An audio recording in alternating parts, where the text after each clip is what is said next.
Bismillahirrahmanirrahim. Assalamualaikum warahmatullahi wabarakatuh. Waalaikumsalam warahmatullahi wabarakatuh. Perkenalkan, kami dari CGP Angkatan 7 Kabupaten Bekasi. Saya Supardi, calon guru gerak Angkatan 7 dari Kabupaten Bekasi. Saya Munadi. Saya Ahmad Yusuf. Kami akan mempraktikkan coaching dengan alur tirta dengan fasilitator Pak Wisnu Widodo dan pengajar praktik Bu Harina. Selamat menyaksikan.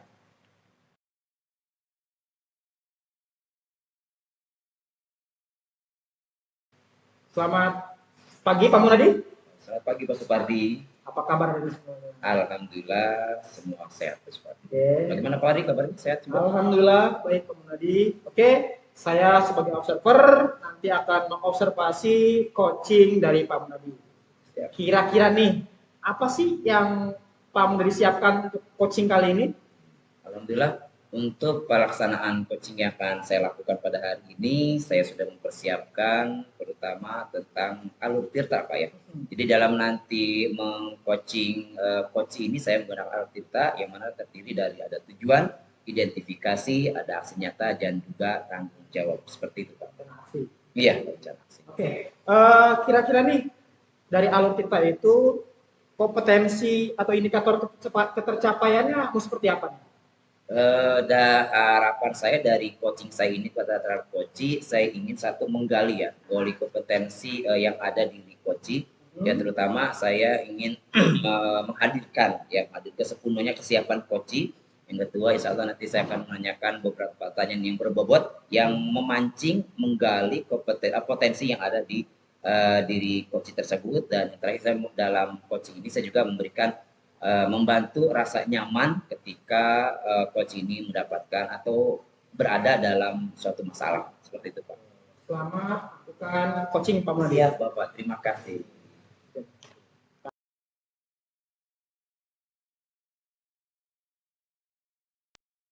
Assalamualaikum Pak Yusuf. Waalaikumsalam. Bagaimana kabarnya hari ini Pak? Baik, alhamdulillah sehat. Sehat ya? Alhamdulillah sehat. Oke Pak, pada hari ini kita akan coba mengcoaching Bapak ya, karena kemarin kita melalui obrolan kecil Pak ya, melalui WA-nya katanya ada yang mau Bapak bicarain. Kira-kira mengenai apa ini Pak? Ya, gini Pak Munadi, saya ada sedikit masalah sih sebenarnya terkait dengan perkembangan kompetensi anak gitu ya. Belakangan ini kan di bulan-bulan ini kita kan sedang melaksanakan UKK nih Pak. UKK itu di kompetensi keahliannya anak. Karena kalau SMK itu dibuktikannya dengan kompetensi. Gitu ya. Nah kemarin kita sudah melaksanakan, tapi masih jauh nih harapannya nih kemampuan anak itu belum 100%. Jadi itu sih yang mengganjal di hati saya. Gimana caranya di angkatan nantinya, kalau hari ini kan sudah selesai. Iya. Saya pengen meningkatkan kompetensi anak untuk targetnya 100% lah. Itu sih yang mengganggu pikiran saya sebenarnya kemarin. Oke, Bapak. Jadi permasalahan yang ingin Bapak cairkan, ingin solusinya itu masalah kompetensi Pak ya. Yang mana selama ini Bapak sudah memberikan semaksimal mungkin ya, terutama di UKK ini, tapi masih ada anak yang belum melampaui batas Pak ya. Artinya belum mencapai target yang Bapak inginkan. Oke. Nah dari pembicaraan ini Pak, kita pada siang hari ini kira-kira nih setelah kita bicara Bapak menyampaikan curhatan Bapak yang mengenai anak-anak masalah kompetensi, kira-kira tujuan akhir dari pembicaraan kita ini pengen Bapak itu seperti apa Pak? Keinginan Bapak? Pengen saya itu anak-anak itu sampai kompetensinya, artinya mereka bisa melaksanakan UKK 100% lulus gitu ya.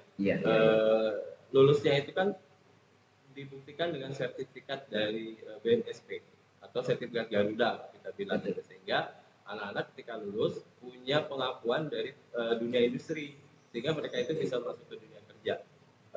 Akhirnya sih pengen begitu. Saya tuh gimana caranya anak-anak bisa dapat sertifikat Garuda ketika mereka selesai melaksanakan pembelajaran. Itu sih yang pengen saya pengen saya buktikan gitu ya. Oke Bapak, iya. Alhamdulillah Pi.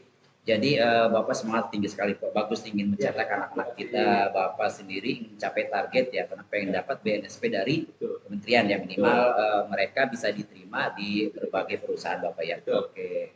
Nah kira-kira Pak, mohon maaf nih kalau saya boleh tahu ya, kan Bapak tadi anak Bapak cerita belum mencapai kompetensi yang Bapak inginkan. Kira-kira apa sih permasalahan ini? Kenapa anak ini belum sampai kompetensi yang Bapak inginkan Pak? Beberapa hal kalau saya lihat nih ya, kalau saya lihat anak-anak itu belum sampai ke kompetensinya. Pertama dari sisi waktu Pak, waktu, karena mereka itu SMK banyak kegiatan yang mengharuskan di luar, ada namanya PKL, kemudian ada kegiatan-kegiatan lain sehingga belajar anak untuk khusus produktif dirasa kurang, itu satu. Yang kedua terkait dengan sarana, karena kalau di kami industri ya di kejuruan itu biasanya harus menyesuaikan alatnya itu dengan perkembangan industri. Nah, dua hal itu sih sebenarnya yang menjadi faktor faktor mereka itu anak itu tidak tercapai atau belum maksimal gitu kompetensinya. Iya, oke Bapak. Nah, kalau boleh satu apa nih? Tadi kan masalah permasalahan anak tidak mencapai ke kompetensi, misalnya ada dua faktor ya. Pertama waktu dan juga keduanya mereka harus menyesuaikan. Ya. Kira-kira memang kalau jam anak SMK Pak itu waktunya dalam sehari itu berapa jam pertemuan Pak? Mereka itu berbeda dengan SMA. Kalau produktif itu cenderung lebih banyak waktunya. Jadi dari pagi sampai sore itu satu mata pelajaran. Tapi itu tidak dilakukan dalam satu semester full gitu, karena mereka itu harus melaksanakan PKL di luar. Kemudian ditambah pembelajarannya itu belum berbasis industri, sehingga apa yang diinginkan oleh industri itu belum bisa dilaksanakan oleh anak, atau masalahnya kita ini belum selaras kurikulumnya antara kebutuhan industri dengan apa yang diajarkan di sekolah. Sesuai ya. Itu apa ya, kalau dari sisi waktu pertama pasti mereka kurang karena kebutuhan keterampilan itu perlu waktu untuk dilatihnya. Kalau mau waktunya masih belum sesuai Pak ya, kira-kira nih Bapak punya ini nggak, artinya ada usulan atau gimana ke atas Bapak untuk waktu supaya anak-anak sesuai lah mencapai target minimal seperti itu? Saya sudah beberapa kali itu bicara dengan pihak sekolah bahwa kalau kita harus menambah waktu tidak mungkin, gitu ya. Tidak mungkin. Artinya kalau kita kenapa Pak tuh tidak mungkin? Karena mereka sudah full pelajaran itu satu hari itu. Betul. Pulang jam berapa kira-kira anak-anak? Jam 4 lah, sekitar jam 4, jam 5. Karena produktif kan jam 7 sampai jam 4. Betul. Nah, itu yang menjadi kendala. Tetapi ada beberapa kali mereka bisa pulang jam 2. Nah, saya sih sudah mengusulkan gimana caranya kalau misalkan anak-anak itu dibentuk komunitas-komunitas, sehingga komunitas ini yang akan menambah ilmu mereka untuk mencapai kompetensinya. Gitu. Betul. Jadi selain eskul, tetapi ada juga komunitas-komunitas yang berkaitan dengan keterampilannya dia. Karena dari beberapa contoh anak-anak yang berhasil di kompetensinya itu lebih aktif di komunitas, gitu, sehingga mereka bisa belajar lebih paham, lebih pemahamannya lebih. Kalau di komunitas, bicara komunitas seperti apa nih, komunitas apa nih? Ya, komunitas yang dibangun itu komunitas yang sesuai dengan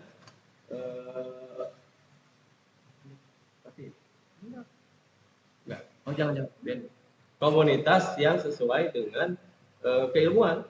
Misalkan gini, kalau saya kan TKJ ya, berarti anak-anak lebih banyak di komunitas IT. Betul. Sehingga di komunitas itu mereka bisa belajar berbagai hal, gitu. Bahkan yang bukan mata pelajaran sendiri dia bisa belajar, gitu. Jadi menambah wawasan.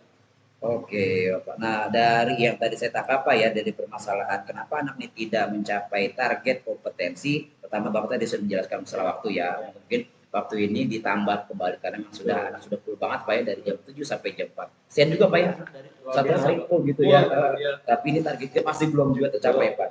Nah, samping masalah aku Pak ya, tadi sudah Bapak sampaikan, keduanya saya catat masalah sarana Pak ya. Sarana ini harus menyesuaikan. Kira-kira maksudnya menyesuaikan seperti apa Pak? Apakah di sini sarana di sekolah Bapak masih kurang atau bagaimana?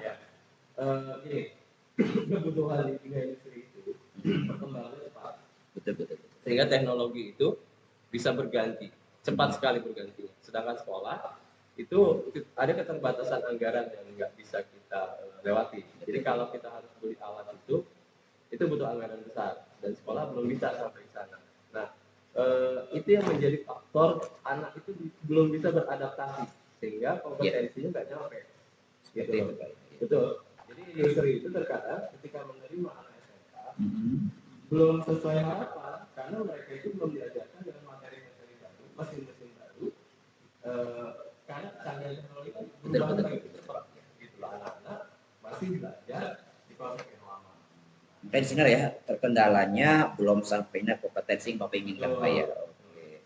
Baik Pak Yusuf, nah setelah tadi Bapak menceritakan tentang kenapa sih anak ini tidak mencapai target, ya ada dua di antara faktor ya. Yang selanjutnya nih setelah Bapak ceritakan tentang masalah kendala ya, kenapa anak ini tidak mencapai target ya, Bapak sudah menyampaikan bahwa ini dan itu. Nah kira-kira Pak untuk kedepannya, rencana Bapak nih supaya anak mencapai target yang Bapak inginkan di samping tidak terkendala dengan waktu dan sarana, kira-kira apa Pak buat rencana Bapak ke depannya?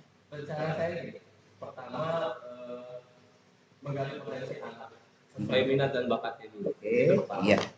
Yang kedua, menyediakan saya sebagai guru produktif dan teman-teman itu menyediakan waktu lebih untuk hadir di tengah-tengah mereka ketika mereka butuh pengetahuan tambahan.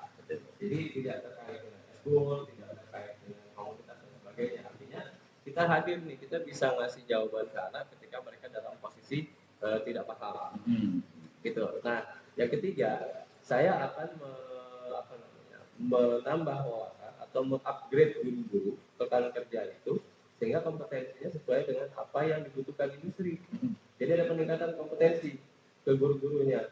Nah, yang terakhir yang paling penting adalah menyadarkan anak bahwa kebutuhan belajar itu merupakan kebutuhan dasar yang mereka harus miliki, gitu loh. Karena gimana pun juga anak itu belajar untuk membuktikan kompetensinya, gitu loh. Kalau SMA lebih cenderung banyak ke perguruan tinggi, itu melanjutkan. Tetapi kalau SMK itu lebih banyak ke dunia industri. Nah, mereka harus sadar untuk masuk ke dunia industri itu harus punya kemampuan, gitu loh. Nah, kesadaran itu yang akan kita gali, kesadaran itu yang akan kita bangkitkan sehingga mereka dengan sendirinya bisa mencari ilmu, bisa menambah wawasan, bisa menambah keterampilan karena mereka butuh, gitu. Siap Bapak. Nah, kalau sarana dan sebagainya itu kita akan ikuti. Prosesnya perlu waktu, tetapi setiap tahun kita akan coba lengkapi. Siap Bapak. Iya. Alhamdulillah nih ya. Rencana Bapak bagus sekali. Ada 4 rencana ya, rencana nyata yang akan Bapak lakukan supaya anak-anak mudahan ya Pak mencapai target. Nah, ada yang terakhir Pak ya. Kira-kira setelah Bapak membuat rencana ya yang tadi Bapak sebutkan kurang lebih ada 4 Pak ya, ada 4 rencana aksi ke depannya. Kira-kira Bapak nih untuk mempertanggungjawabkan ya, sebab ini artinya supaya Bapak punya komitmen, kira-kira apa yang Bapak lakukan selanjutnya? Karena salah satunya adalah meningkatkan kompetensi guru, maka saya harus lapor ke pimpinan sebagai koordinasi Pak ya, koordinasi dengan kepala sekolah dengan program peningkatan kompetensi guru. Ya. Bisa dilakukan in-house training, bisa dilakukan dengan mengundang guru tamu, atau mentraining guru-guru di dunia industri. Itu ya. Kolaborasi dengan atau koordinasi dengan kepala sekolah. Satu. Yang kedua, koordinasi dengan guru-guru rekan sejawat untuk mereka mau ditingkatkan kompetensinya. Gitu. Nah, pelaksanaannya insya Allah, karena ini sudah di ujung akhir pembelajaran, maka ini akan kita coba terapkan di tahun ajaran baru. Iya, itu sehingga kita masih punya waktu untuk koordinasi, menyiapkan hal-hal yang akan kita lakukan demi mencapai tujuan nanti. Anak-anak bisa tercapai 100%. Begitu Pak. Pak Yusuf. Iya. Oke Pak Yusuf, karena obrolan kita ini tidak lama Pak ya, mohon maaf, insya Allah nanti kita akan berjumpa kembali. Silakan apabila ada yang saya bantu, insya Allah saya bantu Bapak ya. Nah di akhir pembicaraan sebelum kita tutup Pak ya pembicaraan kita pada hari ini, kira-kira nih ada perasaan yang bagaimana Pak setelah Bapak angkat saya juga mau tahu sedikit membantu Pak ya, ada perasaan seperti apa Pak? Awal-awal saya bingung Pak, saya ngomong kemana, bagaimana gitu, karena ini memang panggilan hati gitu ya. Karena sejawat juga sudah paham, tapi bingung langkahnya harus apa. Tapi setelah saya curhat ke Bapak, gitu ya. Saya jadi tahu bahwa ternyata beberapa hal bisa kita lakukan di awal, kemudian strateginya bisa kita terapkan, dan perasaannya menjadi lega. Dan saya juga bisa mengetahui gitu. Alhamdulillah Pak ya. Ini loh yang bisa dilakukan. Siap. Oke Pak Yusuf, alhamdulillah ya.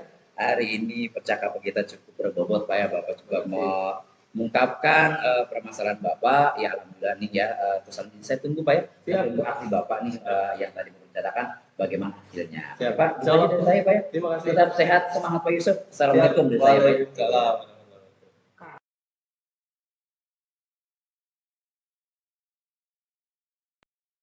Baik Pak Munadi, Ya, tadi saya sebagai observer telah mencatat apa coaching yang Bapak lakukan.